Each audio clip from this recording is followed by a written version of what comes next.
All right, ladies and gentlemen, we are here once again at the beautiful Expo City, COP28. This is Trending Echoes, brought to you by Trends Research and Advisory. I'm your host, Omar. Very excited about our next guest, who is the Senior Director of Atlantic Council Turkey Programs. We are joined here at the studio by Defne Arslan. Welcome to the studio. Hi, Omar. Nice to be here. Thank you very much. Absolute pleasure. Very excited to talk to you about quite a few things. Let's start with your thoughts currently on COP28, but then I want to talk about some of the initiatives that you guys have in place, especially Turkey's progress when it comes to sustainability. So let's talk about COP28. What are your expectations? We only have a few days left. What would you like to see? How would you like to see COP28 conclude itself? First of all, please let me to congratulate, the UAE and the whole government and all the agencies, including Trends, involved in this COP28, which has been a success so far. It was very difficult to pull together. As you all know, before this was, happening, there was a lot of criticism as well. How come a hydrocarbon country can host a COP event? Sure. Actually, I think UAE proved that this is a wrong expectation, and it has been great, especially with also their commitment that they have, given during the COP to, just supporting the energy transition, in the region. So it has been a great commitment by UAE and for the region, for the globe. Now, Turkey, it's not a secret, they've been quite progressive when it comes to sustainability, dealing with climate change, lots of initiatives in place. There is also a lot happening between Turkey and the GCC. Tell us a little bit more about what's taken place and what can we expect? Actually, it is very encouraging that, just after a long time of, I don't want to put in use the word tension, but, misunderstanding between the region and Turkey, just in many fields, especially in politics field. It is great that the region and Turkey is coming together on a good cause, which is clean energy and energy transition. And UAE already, announced a great commitment to invest in Turkey and Turkish energy sector. I think it will be a great, way to cooperate.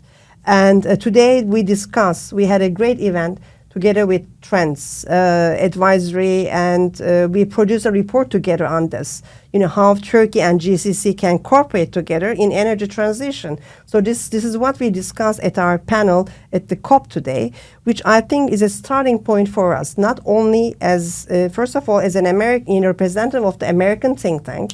I'm very proud that we are also supporting this process for the GCC and Turkey, because both GCC and also Turkey is very important for the U.S. investment and U.S. policy in the region as well.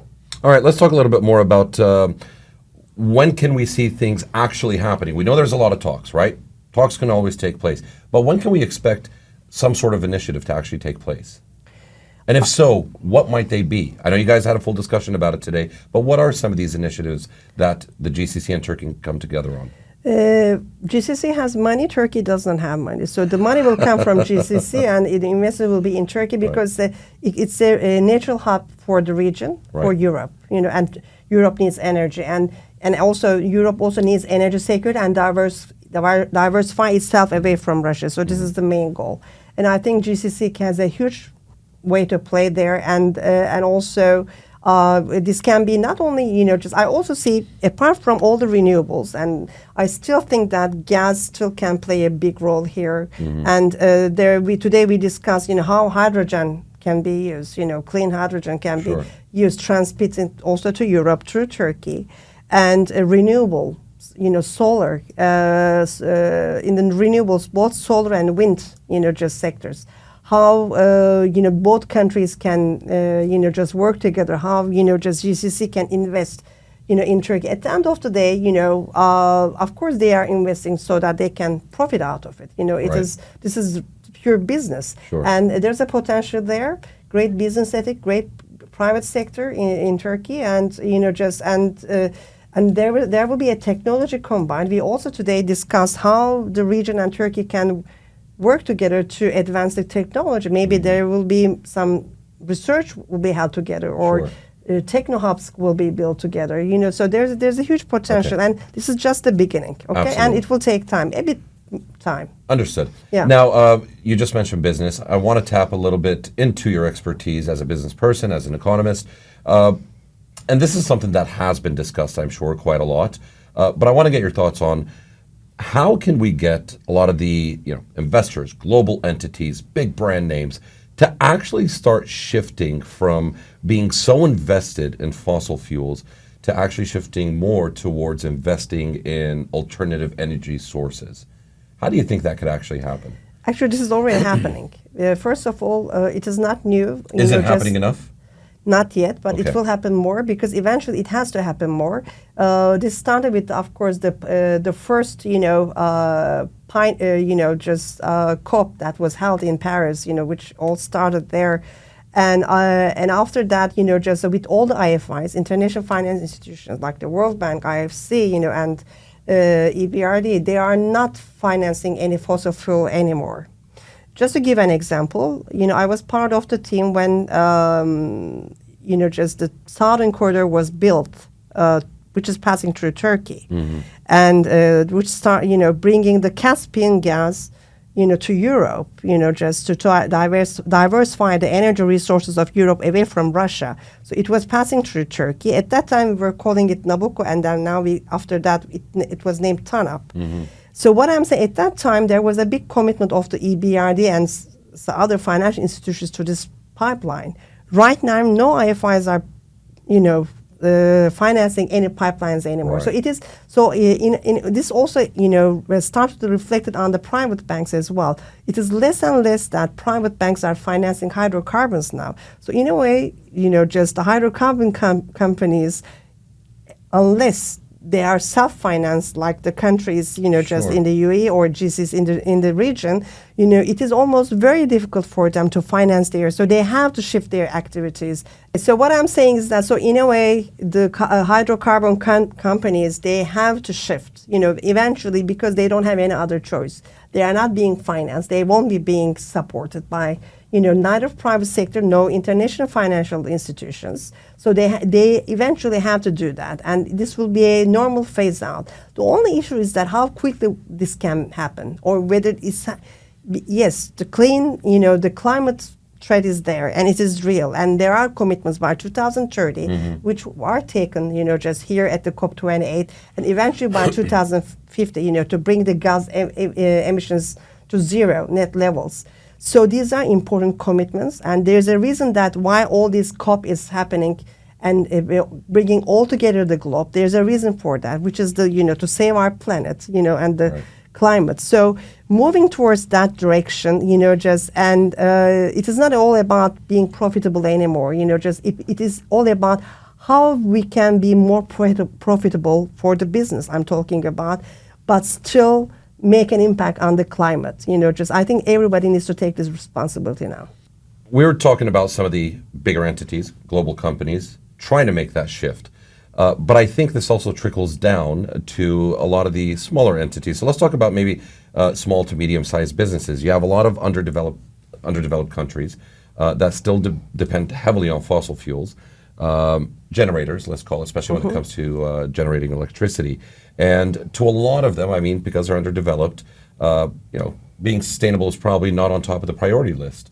Sure. And so how do you actually get some of these people on board, or how do you support them? And I'm asking based on your business background, how do you actually get small to medium-sized entities in some of these underdeveloped countries to actually play their role? What sort of support is available to them, or what should they do? What sort of advice do you have for them? It is true, and you know that when and another topics that were being still discussed and was discussed in the past at the COP level was that just the commitment, getting the commitment of the underdeveloped and developing countries, right?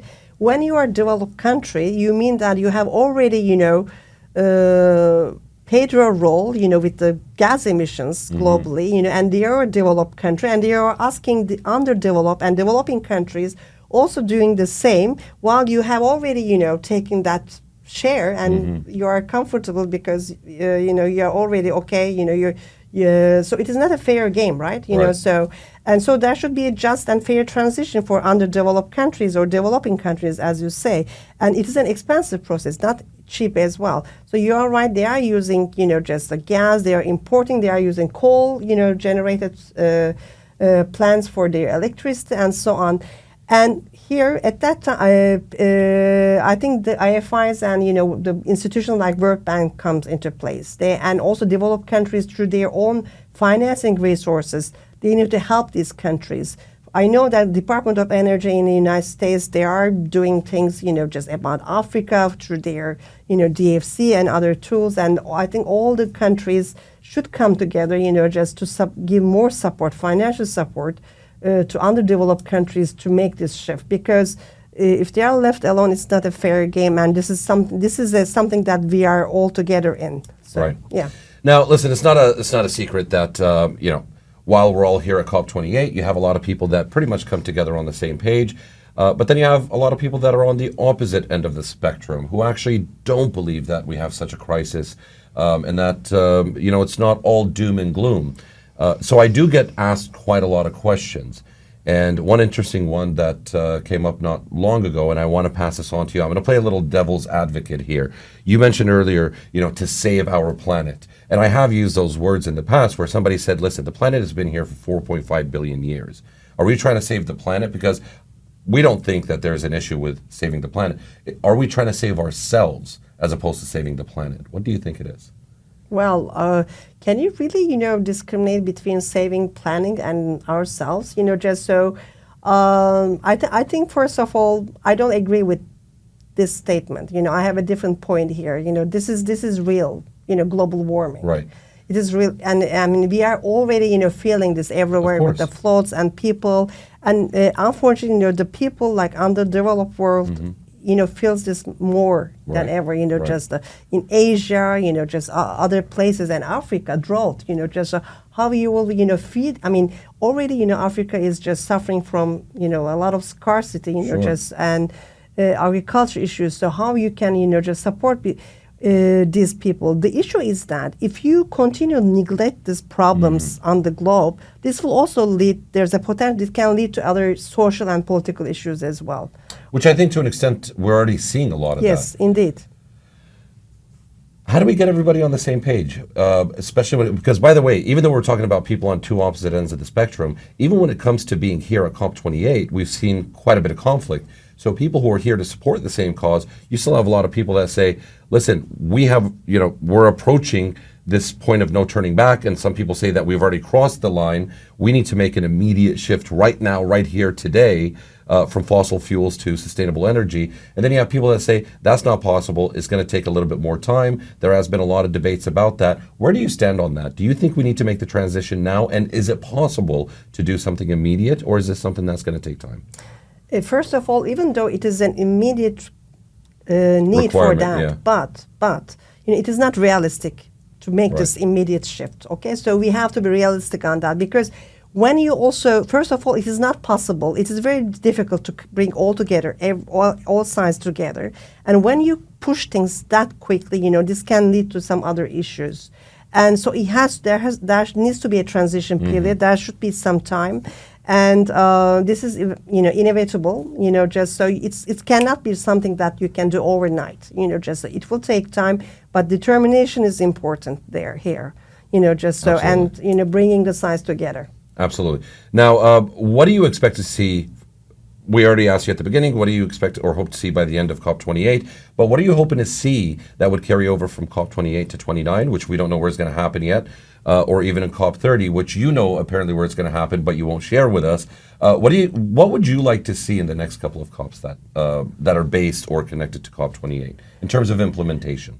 I think, first of all, just so we are 2023, so, and with the next COP, there are some, decisions and taken right in this COP, like any other COP. So, but you can all, when the COP secretary, just announce them, so we will all able to read them in detail. First, all countries need to, take these steps one by one. Sure. Just so. I will come back again, just, for example, the report that we just launched, which I think will play an important role in that. at least for this part of the world, between Turkey and GCC countries. This is, for example, for me, for example, I'd like to see what we have produced today to get real, just by the next COP, and it should be the same by the governments for each country, and definitely with the NGOs, governments, civil societies, just we should come together and produce more for the next COP, and it can be one of the sessions that I have joined, which was actually. This was really interesting and aligns with what you have just asked. We are coming together, discussing things, and there is some, not connection actually between COP to other COP. Right. Maybe a more comprehensive mechanism should be established, a more comprehensive secretariat. Sure. Just so which can actually work, work on the results of certain COP and bring to the next COP. So this is I think vital, and this institution needs to be empowered as well. I think this is also important for the next I absolutely love that. And I think that if we were able to put down the absolute bare minimum, achievements that we can actually put together and gauge that from one COP to another, things where, there are some things that everybody does agree on. Obviously, everybody that's here at COP28 is here for the same cause. They don't necessarily agree on how to move forward with things, but we've established that there is a level of agreement between people. So I think that's a great idea to be able to establish what is it that everybody does agree on to make sure that it does take place in the next COP. We have ARENA, here, and we have International Energy Agency in Paris. They are very active, both institutions, just to make all these goals real. But I think there is another supra organization that can actually, just working together with International Energy Agency, ARENA, or and also governments. Which is? And we should, maybe establish some. Absolutely. No, I think it's a great idea. Yeah. Well, we're here on this great platform. What are some of the final words or a message that you would like to share with Trending Echoes viewers and listeners? First of all, Omar, thank you very much for hosting me, and I like to really thank the Trends Research and Advisory. We started a great partnership today. For this cause with Trends as Atlantic Council, and we hope that we will continue this cooperation also in the future. And I'm looking forward to become one of the players, one of the contributors to meet the COP goals also in the future. And thank you very much again. Well, we're definitely very excited for what the future holds. We wish you all the best on your journey. There you have it, ladies and gentlemen. Once again, this was another episode of Trending Echoes. We were joined here by Defne Arslan. We look forward to having you once again, and we'll see you in the next episode.